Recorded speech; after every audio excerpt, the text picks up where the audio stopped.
मैंने आपसे कौन सा झूठ बोला? ये भाभी का किस्सा झूठ नहीं तो और क्या? ये सच है कि छोटी बहू ने छोटी बहू सिंदूर लाया है। ये लीजिए। भैरव बाबू कबूतर उड़ाओ। जीत फिर हमारी हुई। हे भगवान, मैंने छोटी बहू को सिंदूर ले जाकर दिया है, मेरी लाज रखना। एक काला टीका लगा देती हूँ आज आपको, कहीं छोटे बाबू की ही नजर न लग जाए। हुजूर, छोटी बहू रानी ने आपको याद किया है। क्यों? आज फिर कोई पूजा या व्रत रखा है छोटी बहू ने? नहीं सरकार, वो आपसे मिलना चाहता है। कहते ना हमारे पास बात है। दोपहरिया से आपकी प्रतीक्षा कर रही तो है। हम क्या करें भाई, हमारी भी तो कोई प्रतीक्षा कर रही है। जाते जाते थोड़ी सूरत अगर देख रहा हूँ छोटी बहू की हिमायत में तुम कुछ ज्यादा ही बोलते जा रहे हो। नहीं माई बाप, मेरी क्या बिसात, वो तो हम छोटी बहू रानी का संदेश आप तक पहुंचा रहे थे। सच्ची सरकार।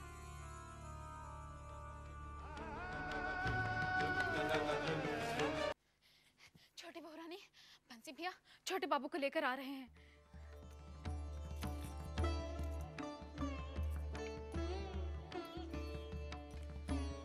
क्या बात है, क्यों बुलाया मुझे?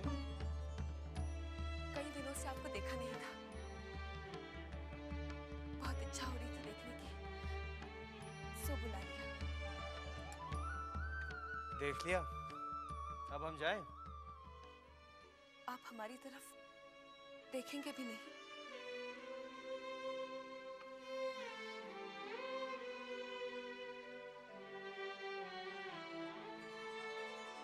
ऐसी क्या खास बात है? आपको हमारे पर तरस नहीं आता? किस काम का ये जीवन जिसमें पति का प्यार न हो? किस काम का ये श्रृंगार जो अपने पति को ही न लुभा पाए? तुमने अपनी ये बकवास सुनाने के लिए मुझे बुलाया? अगर हमारी ये बातों से आपको दुख पहुंचता है तो हमें क्षमा कर दीजिए। ओफो, तुम्हारा ये रोना धोना फिर शुरू हो गया? ये रोना धोना, ये आंसू तो हमारा भाग्य बन चुका है। खुद अपने हाथों से बिगाड़ा है, क्या नहीं है तुम्हारे भाग्य में?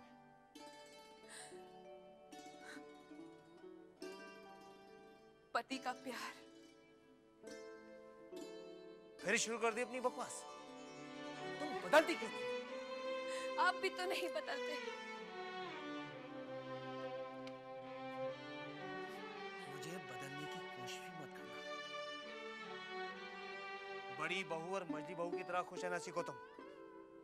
उनके मन में जो आता है वो करती है, तुम्हारे मन में भी जो आता है तुम करो, हंसो गाओ। हंसते हुए और गाते हुए तो मैंने आज तक आपको भी नहीं देखा। देखो तुम्हारी ये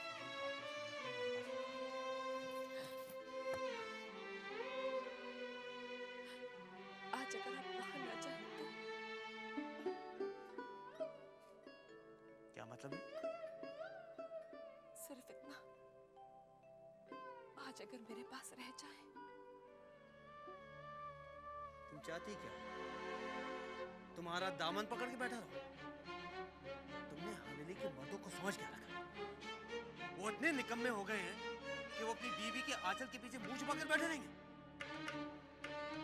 जो मर्द अपनी बीवी से सीखते हैं उन्हें चुल्लू भर पानी में डुबाना चाहिए।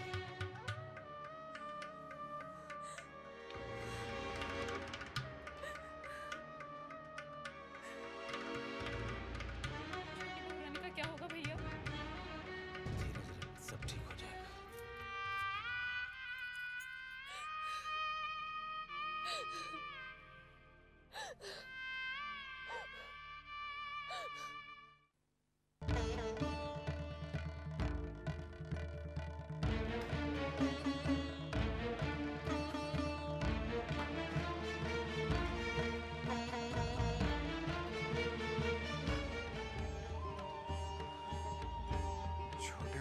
बहुत गुस्से में गए, कहीं छोटी बहू से अनबन।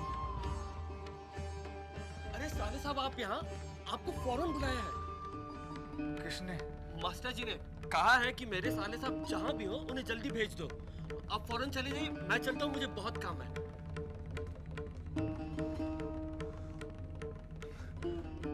मैं तो डर ही गया था कहीं छोटी बहू ने तो नहीं बुला भेजा, लेकिन जीजा जी तो चले गए थे। ऐसी क्या बात हो गई?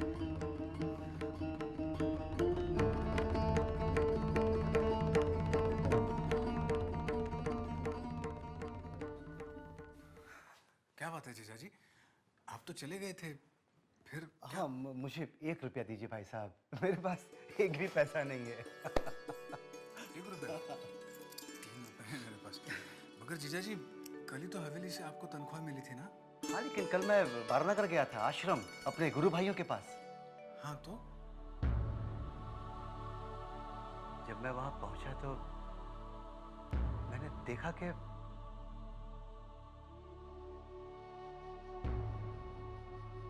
क्या बात है, आप लोग आज वेदांत नहीं पढ़ रहे?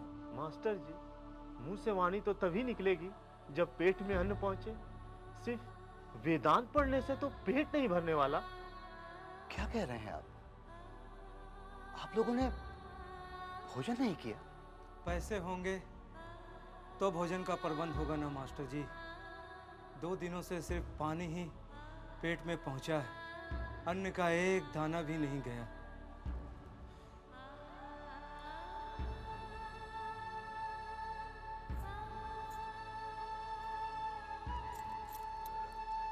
खैर, ये चिंता मत करिए, आप लोग आप ये पैसे रखिए और अपने भोजन का इंतजाम करिए फौरन।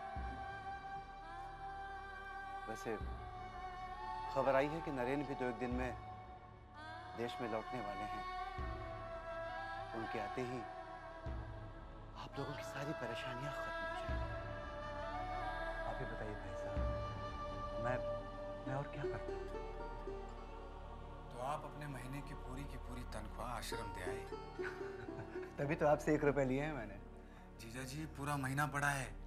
चिंता मत करिए, आपने वो कहावत नहीं सुनी, सारी खुदाई एक तरफ, जोरू का भाई एक तरफ।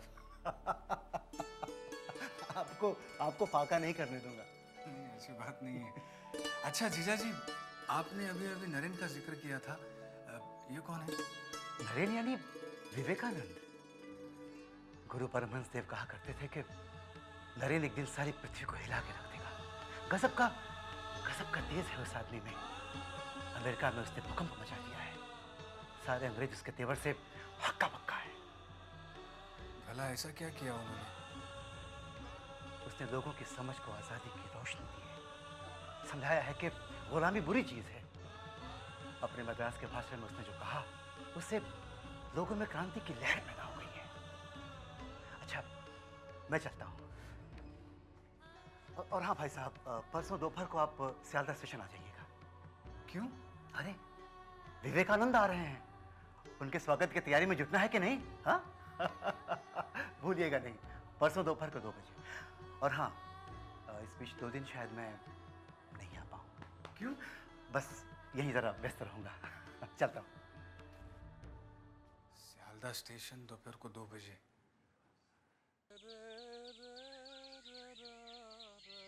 क्या बात है इब्राहिम भैया, आज बग्गी और दिन से ज्यादा सजाई जा रही है। कोई खास जगह जा रहे हैं क्या मजले बाबू? क्यों बंसी भैया, तुम्हें मालूम नहीं है? क्या? आज मजले बाबू एक पौधों की नीलामी में जा रहे हैं। अच्छा, और सुना है वहाँ एक खास पौधा चीन से आया हुआ है, जिसे मजले बाबू खरीदने जा रहे हैं। साहब लोगों की शौक भी अजीब होते हैं। जो अजीब ना हो वो साहब ही क्या है। क्या बात, वाह। से बंसी भैया, हाँ। शशि दिखाई नहीं दे रहा है। अरे, तुमको पता नहीं है कुछ? नहीं? अरे, उसे तो पारे की बीमारी हो गई है।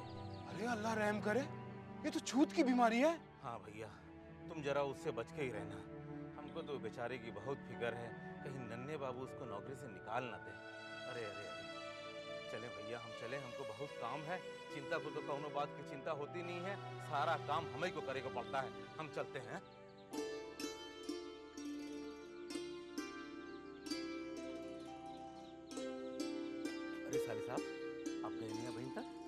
बस जा ही रहा हूँ। कुछ सुने कि नहीं? क्या? अरे मजले बाबू आज जा रहे हैं पौधा लेने जो चीन से आया है। अच्छा? हाँ, और सुना है वहाँ बड़े बड़े अमीर और जमींदार लोग आने वाले हैं। पौधों की बढ़ चढ़ के बोली लगाई जाएगी। कितनी अजीब बात है, किसी के पास पेट भरने को अन्न का दाना नहीं है और किसी के पास लुटाने को पैसा ही पैसा है। बिल्कुल ठीक कहा आपने साले साहब, मगर यहाँ का तो हाल ही अच्छा है। जाना तो यहाँ तो विलायत से झाड़ फानूस आता है। एक बार तो सफेद संगमरमर में बनी हुई सफेद परी आई, बिल्कुल नंगी और हाथ में लिपटा हुआ सांप, जिसे मजले बाबू ने बड़ी शान से अपने नाच घर में रखवाया था। हमारे पास अब भाई समय नहीं है, आपको हम एक बार बड़े बाबू का एक वो किस्सा सुनाएंगे जिसे अंग्रेज लाट अपनी पूरी जिंदगी नहीं भूला होगा। अच्छा? हाँ, ऐसा कौन सा किस्सा है बंसी? अब सुनाओ ना। समय नहीं है साले साहब। आप तो जाना दो कि चिंता को तो कम नो बात की चिंता नहीं है, सारा काम हमें के करे का पड़ता है। अब हम जाते, मगर एक बात है, जात जात आप मजले बाबू की सवारी देखकर जाओ कि शान से सजी है।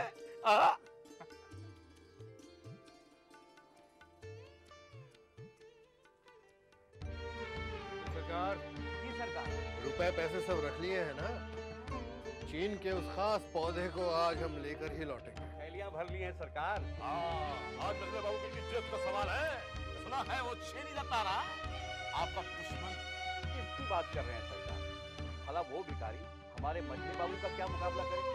ये तो वही बात हो गई कि जमीन आसमान को छूने की कोशिश करे। देखो सरकार, तूने मिसाल बहुत अच्छी दी। अब खुश हो। सही बात भी विधु के मुंह से निकलती है सरकार। आइए।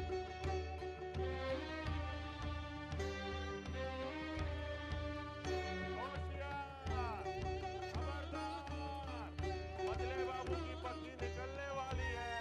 दूर हट जाओ।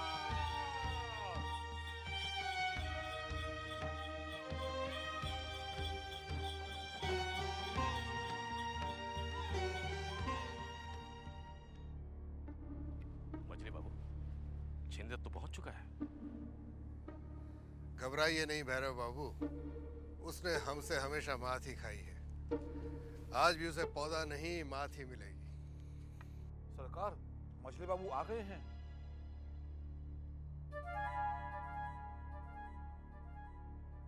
कलकत्ते के बड़े बड़े जमींदार और अमीर लोग यहाँ विराजमान हैं। अब हम चीन से आए हुए इस खास पौधे की बोली 50 रुपए से शुरू करते हैं। 50 रुपए, 50 रुपए। आगे बोलिए। 52 रुपए। बोलिए। 55 रुपए। 60 रुपए। 60 रुपए। आगे बोलिए। ये पौधा आपकी हवेली की रौनक को और बढ़ा देगा। 60 रुपए। 60 रुपए। 62 रुपए।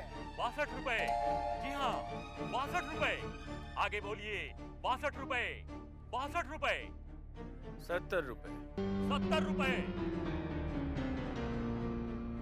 पूरे 100 रुपए। 100 रुपए। 100 रुपए। 100 रुपए। 150 रुपए। आगे बोलिए। ये पौधा आपकी हवेली की रौनक को और बढ़ा देगा। 200 रुपए। 200 रुपए। बोलिए बोलिए। 300 रुपए। 300 रुपए। ये पौधा तो अनमोल होता जा रहा है। बोलिए।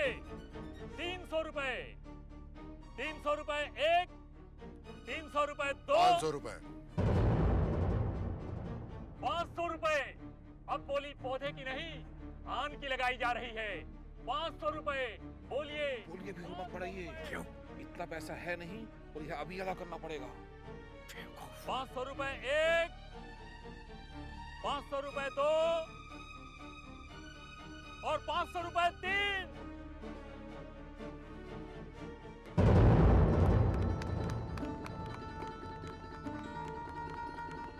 मैदान छोड़कर भाग रहा मजले बाबू। अब श्री हिरणमणि चौधरी जी जीत चुके हैं ये चीनी पौधा। श्री हिरणमणि चौधरी जी यहाँ आकर पौधा ग्रहण कीजिए और इसकी कीमत अदा कीजिए।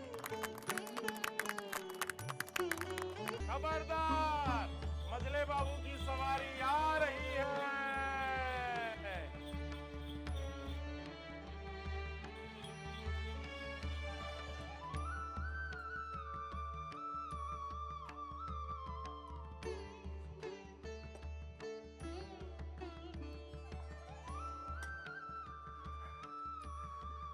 इस पौधे को हवेली के अंदर ले जाओ। जी सरकार। और आप लोग विराजिए बैठक खाने में, हम अभी आते हैं।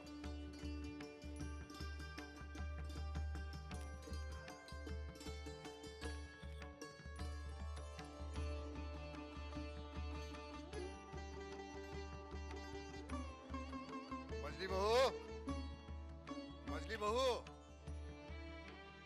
देखो तुम्हारे लिए क्या लाए। हाय राम, एक मामूली सा पौधा इतना संभाल कर कहाँ से ला रहे हो? मछली बहू, इज्जत से बोलो, ये पौधा मामूली नहीं है, ये खास चीन से आया है और हम सबको हराकर 500 रुपए में इसे जीत के लाए। 500 रुपए? कमाल है, सोना नहीं चांदी नहीं, महज एक पौधा, वो भी 500 रुपया का। मर गया तो समझ गया। मछली बहू, ये हमारी इज्जत की बात है जो तुम्हारी समझ से परे है। जाओ जाओ।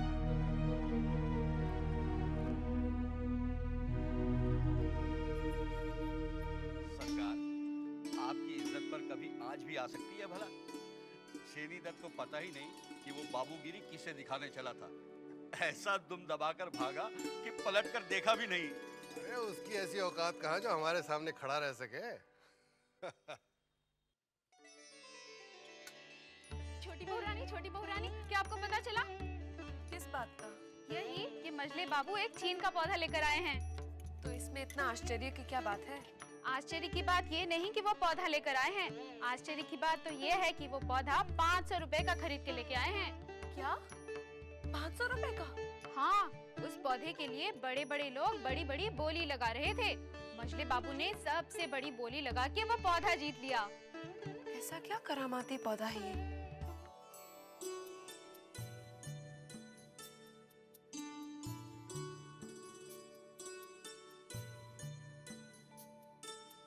भैरव बाबू। जी सरकार। इस पौधे को देख रहे हैं आप? लगता है इसकी तरफ देखते ही रहे कि शान से खिल रहा है।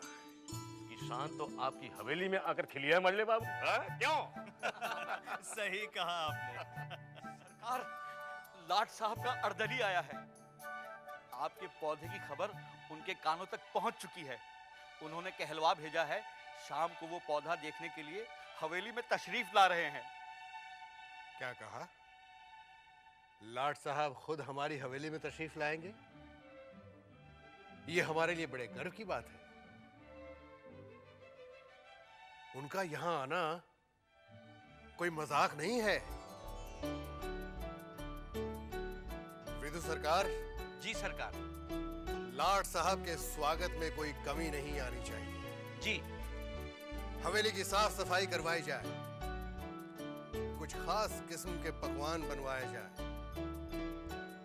और मुन्नी बाई को मुजरे के लिए बुलाया जाए।